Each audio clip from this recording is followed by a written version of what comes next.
हर हर महादेव सभी को welcome to my YouTube channel. तो आज प्रदोष है। तो प्रदोष के दिन अगर हम शिव पुराण पढ़ते हैं तो हमें बहुत फल प्राप्त होता है। अब मैं झूठी मूठी बात तो कहूँगी नहीं, लेकिन हाँ, हमें प्रदोष के दिन शिव पुराण करने से बहुत पुण्य मिलता है। तो कल गुरुजी भी कह रहे थे कि हमें डेली शिव पुराण पढ़नी चाहिए। तो आइए शुरू करते हैं। श्री शिवाय नमस्तुभ्यम। तो आज मेरा 11वां अध्याय है।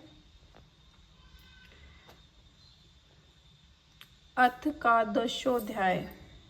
भगवान शिव का तपस्या के लिए हिमालय पर आगमन, वहां पर्वतराज हिमालय से वार्तालाप।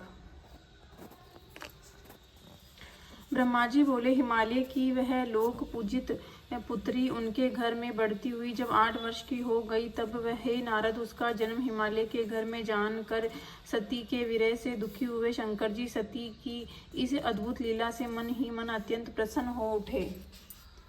उसी समय लौकिक गति का आश्रय लेकर शंभु ने अपने मन को एकाग्र करने के लिए तप करने का विचार किया। नंदी आदि कुछ शांत श्रेष्ठ पार्षदों को साथ लेकर वे हिमालय के गंगा अवतार नामक उत्तम शिखर पर गए। हे मुने, जहाँ पूर्व काल में ब्रह्मा धाम से प्रवाहित होकर समस्त पाप राशि का विनाश करने के लिए परम पावनी गंगा गिरी थी, जितेंद्रिय हर ने वही हर कर तपस्या आरंभ की। वह आलस्य का त्याग कर चेतन ज्ञान स्वरूप नित्य ज्योतिर्मय निरामय जगन्मय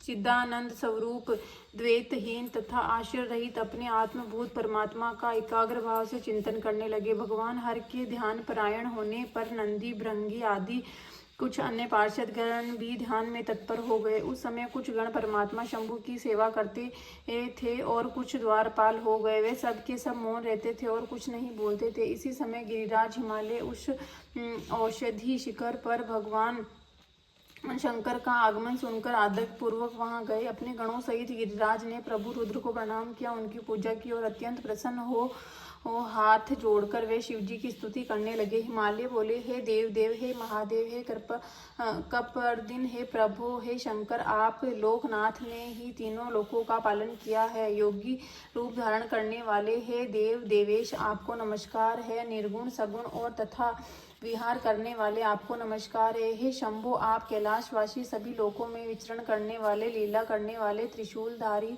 परमेश्वर को नमस्कार है। सभी प्रकार से परिपूर्ण गुणों के आकार विकार रहित सर्वथा इच्छा रहित होते हुए भी इच्छा वाले तथा धैर्यवान आप परमात्मा को नमस्कार। हे जन वत्सल, हे त्रिगुणाधीश, हे मायापते, हे बाहरी भागों को ग्रहण करने वाले आप पर ब्रह्मा परमात्मा को नमस्कार। हे भक्ति प्रिय, आप ब्रह्मा विष्णु आदि के द्वारा सेव्य ब्रह्मा विष्णु स्वरूप तथा विष्णु ब्रह्मा को सुख प्रदान करने वाले हैं, आपको नमस्कार है।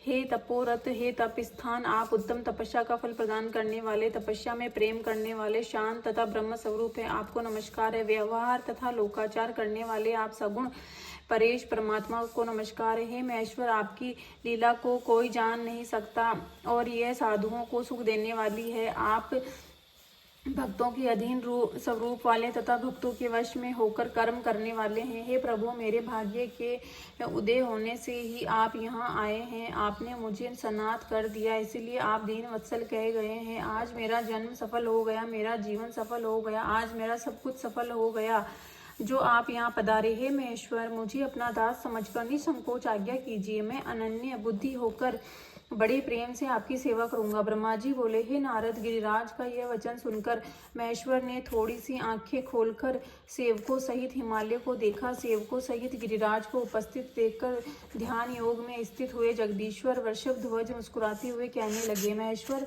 बोले, हे शैलराज, मैं आपके शिखर पर एकांत में तपस्या करने के लिए आया हूँ। आप ऐसा प्रबंध कीजिए जिससे कोई भी मेरे निकट न आ सके। आप महात्मा तपस्या के धाम तथा मुनियों, देवताओं, राक्षसों और अन्य महात्माओं को सदा आश्रय देने वाले हैं। आप द्विज आदि के साथ सदा निवास स्थान गंगा से सर्वदा पवित्र, दूसरों का उपकार करने वाले तथा संपूर्ण पर्वतों के सामर्थ्यशाली राजा हैं। गिरिराज, मैं चित्त को नियम में रखकर यहाँ गंगा अवतरण स्थल में आपके आश्रित होकर बड़ी प्रसन्नता के साथ तपस्या करूंगा। हे शैलराज, हे गिरिश्रेष्ठ, जिस साधन से यहाँ मेरी तपस्या बिना किसी विघ्न के हो सके, उस समय आप ऐसा सर्वथा यत्न पूर्वक कीजिए। हे पर्वत पर प्रवर, मेरी यह सबसे बड़ी सेवा है। आप अपने घर जाइए और उसका उत्तम प्रति से यत्न पूर्वक प्रबंध कीजिए। ब्रह्मा जी बोले, हे नारद, ऐसा कहकर सृष्टिकर्ता है वह जगदीश्वर चुप हो गए। तब गिरिराज ने शंभु से प्रेम पूर्वक ये बात कही। हिमालय बोले, हे जगन्नाथ, हे परमेश्वर, आज मैंने आपका स्वागत पूर्वक पूजन किया, यही मेरे लिए महान सौभाग्य की बात है। अब मैं अपने देश में उपस्थित आपसे क्या प्रार्थना करूं?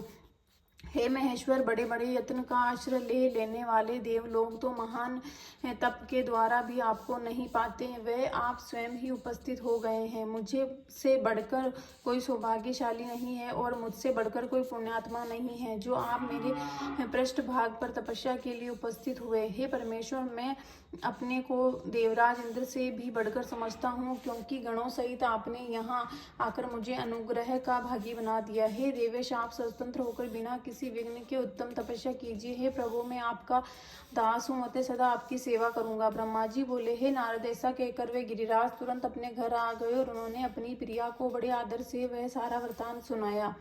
तत्पश्चात शैलराज तथा जाने वाले परिजनों को तथा अपने समस्त गणों को बुलाकर उनसे भलीभांति कहने लगे।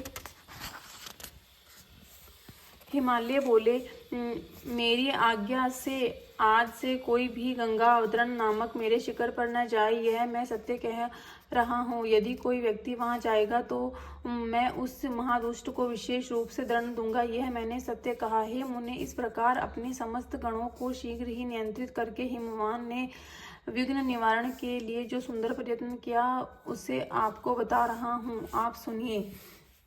तो इस प्रकार शिव महापुराण के अंतर्गत द्वितीय रुद्र संहिता तृतीय पार्वती खंड में शिव शैल समागम वर्णन नामक 11वां अध्याय पूर्ण हुआ। हर हर महादेव। श्री शिवाय नमस्तुभ्यम। आप लोगों को मेरे अध्याय अच्छे लग रहे हैं तो मेरे चैनल को सब्सक्राइब करें, और अगर जिनको अच्छा लगेगा वो ज़रूर करेंगे। अगर आप लोगों वास्तव में जो लोग पढ़ते हैं उनके लिए तो बहुत अच्छी बात है कि उन्हें शिव पुराण, गीता प्रेस गोरखपुर की शिव पुराण पढ़ने को मिल रही है, और जो नहीं भी कर रहे हैं तो भी कोई बात नहीं। तो हर हर महादेव। श्री शिवाय नमस्तुभ्यम।